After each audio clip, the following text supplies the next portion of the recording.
constituents of Senate District 19 to our first section of a four-part series for voter education in Senate District 19. Today we're going to be talking about what to expect from your senator and how district boundaries are established for your senatorial district. I'd like for you to come and join us. Let's pull in a little closer for a most informative. My experiences as a political candidate is that often when engaging great people, residents, and ask them the question, do you know who your senator is or what your voting precinct is? Often today, what we're going to do is to offer you a background and understanding of these particular things in this four-part series. Okay. Today's topic is what to expect from your senator and district boundaries. That's what we're going to be talking about today, and I hope you'll be able to follow us. And you can reach us at www.constituentadvocacy.com. That's the web page, and you can access this educational video lecture portion of the series and the seminar, as well as future seminars at that address. On the web page, you'll find a link that will take you directly to previously recorded, as well as we strive to have a PDF format for an easy read for our constituents to be able to follow us. All right. That being said, let's get right into it. Again, we're talking about what to expect from your senator, as well as district boundaries. So it's important first to understand today what our objectives are. And there are three objectives for this section of part one.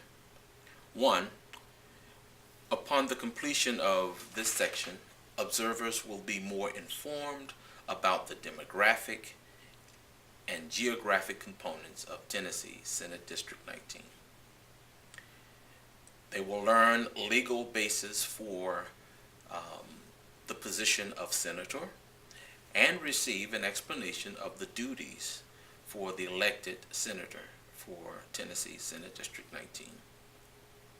And lastly, they will be exposed to the layout of state, county, and voter precinct boundaries within Tennessee Senate District 19. Okay, so those are the things that when we're finished with our session today, you will walk away with that information. Alrighty. First, let's talk about the basic demographics of Tennessee Senate District 19. All right. So through this analysis, the hope is that you'll kind of understand who it is that's being represented, some of the issues or major factors relevant to the need for responsive representation. Okay.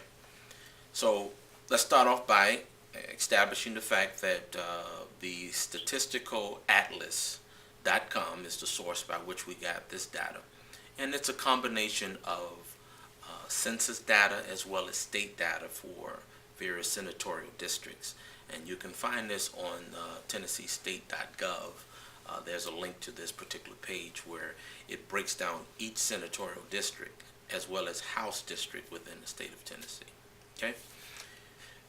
They report that as a population in Tennessee Senate District 19, there are approximately 197,216 residents.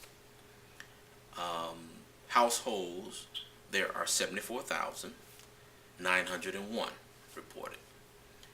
As related to race and ethnicity, whites make up 31.6% of the population at 62,400. Hispanics, 11.1% at 21,900. Blacks at 53.3%, or 105,000. Asian, 1.7% at 3,364. Mixed at 2.1%, 4,069. And other, 0.2% at 483. As related to the employment status within Tennessee Senate District 19, as reported, there are 56.1%, or 86,300 individuals who are employed within the Senate District. However, the unemployment rate is well above the national average now at 7.6%, respectively, with 11,700 individuals unemployed currently. Okay? Now, as it relates to educational status, as an indicator, there are about 28.6% of the population with a higher degree or past high school, 2 years of college or more. All right? 35,300. Those with a high school diploma, and at that level, 51.3%, or 63,300. What's interesting is that with these numbers, there are more opportunities for individuals, adults, to go back to school and to continue further their education, and there's an opportunity there. Okay? But for those who have no high school diploma at all, either they dropped out or something happened, 20.2% of the Senate District's population don't have a high school diploma. 24,900. That's not to say that they're bad people. Again, there's an opportunity for service and for full representation of constituency. All right? One last note there. When you look at the unemployment rate and consider the correlation between unemployment and those who perhaps have dropped out of school or didn't further their education, there's a great opportunity for us in Senate District 19 to take a lead across the state and showing how we can make a serious difference there. All right. Now, let's talk about what is the Senate. All right. Tennessee State Senate is the upper house of the Tennessee General Assembly. It consists of 33 state senators who serve 4-year terms. They are not subject to term limits, so they can be elected over and over again at this point. Each senator represented an average of 192,306 residents. That was as of the 2010 census. Okay? This body holds impeachment power within the Tennessee General Assembly. That's either for the governor or any other elected official. This was taken from ballotopia.org, and in part it's read from the Tennessee Code Annotated 3-1-102, which is the legal basis for this particular position of the senator. It's important that you are aware of what the Senate is and how it functions. Okay? Now let's be a little bit more specific about what it is your senator does. Okay? So what your senator does is accordingly. The primary duty of the elected senator is to pass legislation in the Senate and appropriate funds to fund the state's budget that is supposed to go down to every citizen. Okay? Additionally, the state senator are expected to represent the general interest of constituents within the designated boundaries of their respective district. Such matters as education, health, safety, economic stability, etc., are issues the senator advocates for on behalf of their constituents. That's not to say that if legislation is passed and it was proposed by one particular senator, it wouldn't benefit another district. But it is to say that the expectation reasonably is that your senator is always considering what's best for their constituents. That would be you if you live in Senate District 19. Okay? So again, let's move a little further now, and let's look at what the geography on the state level of Tennessee Senate District 19 is.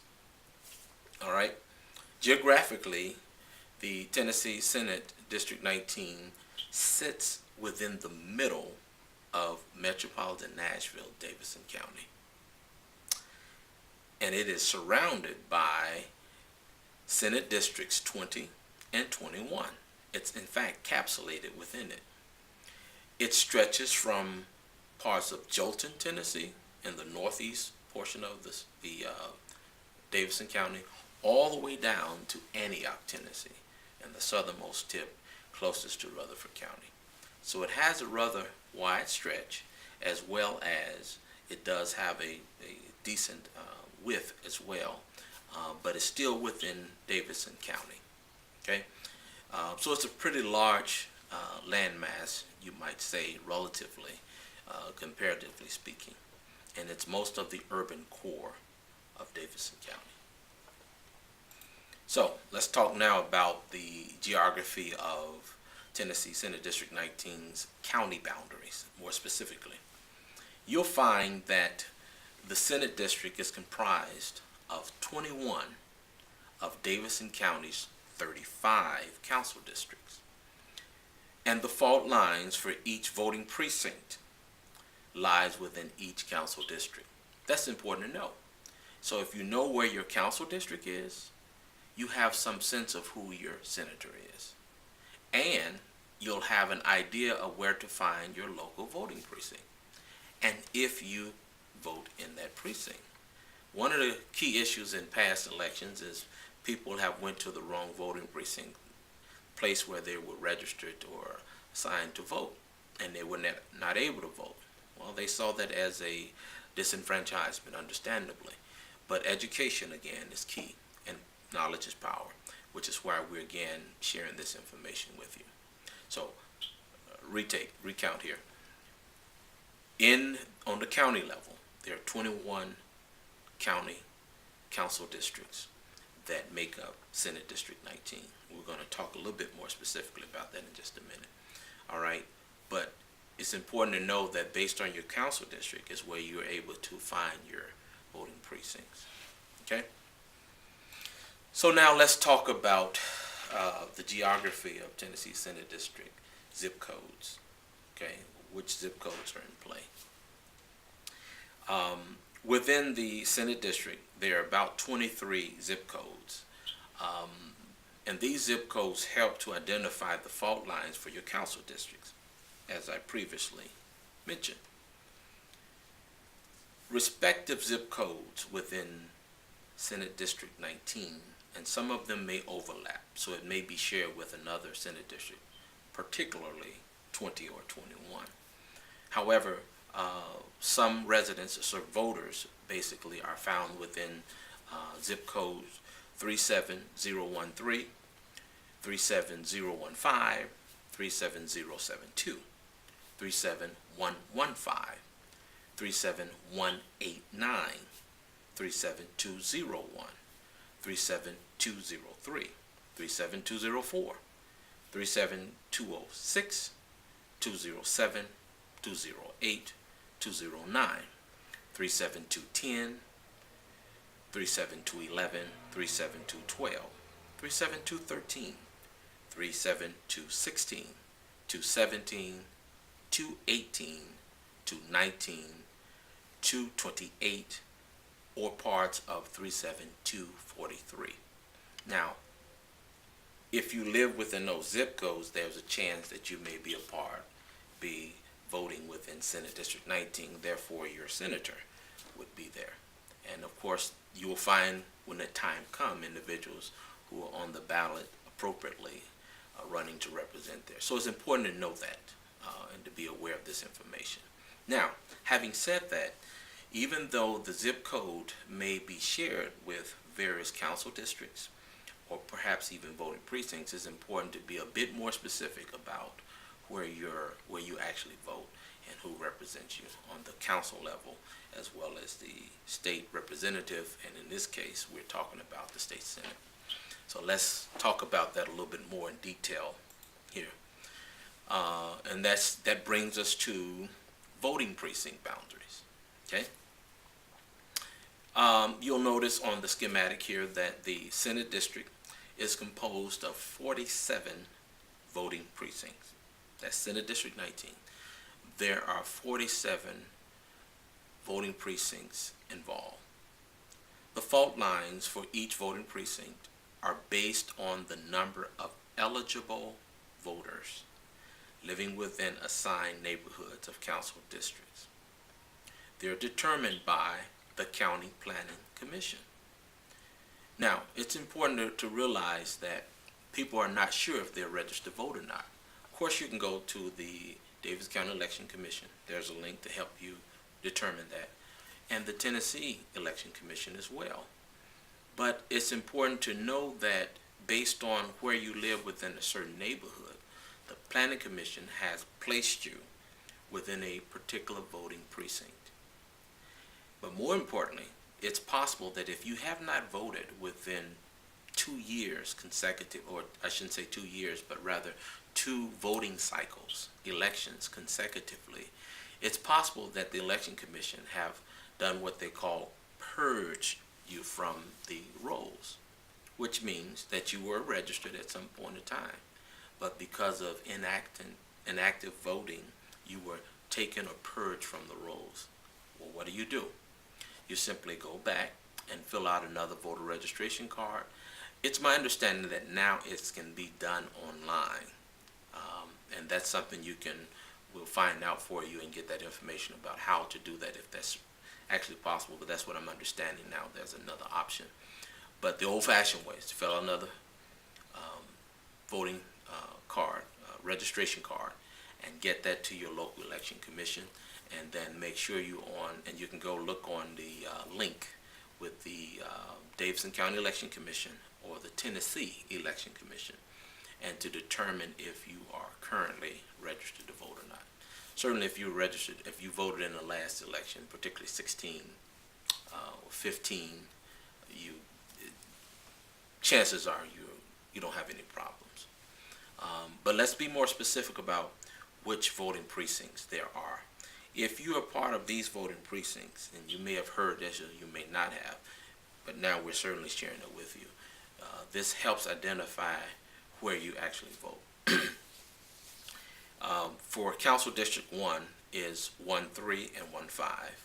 For Council District 2 is 2, 2, 2-1, 2-2, 2-3, 2-4, and 2-5. So there are 5 respective voting precincts in Council District 2.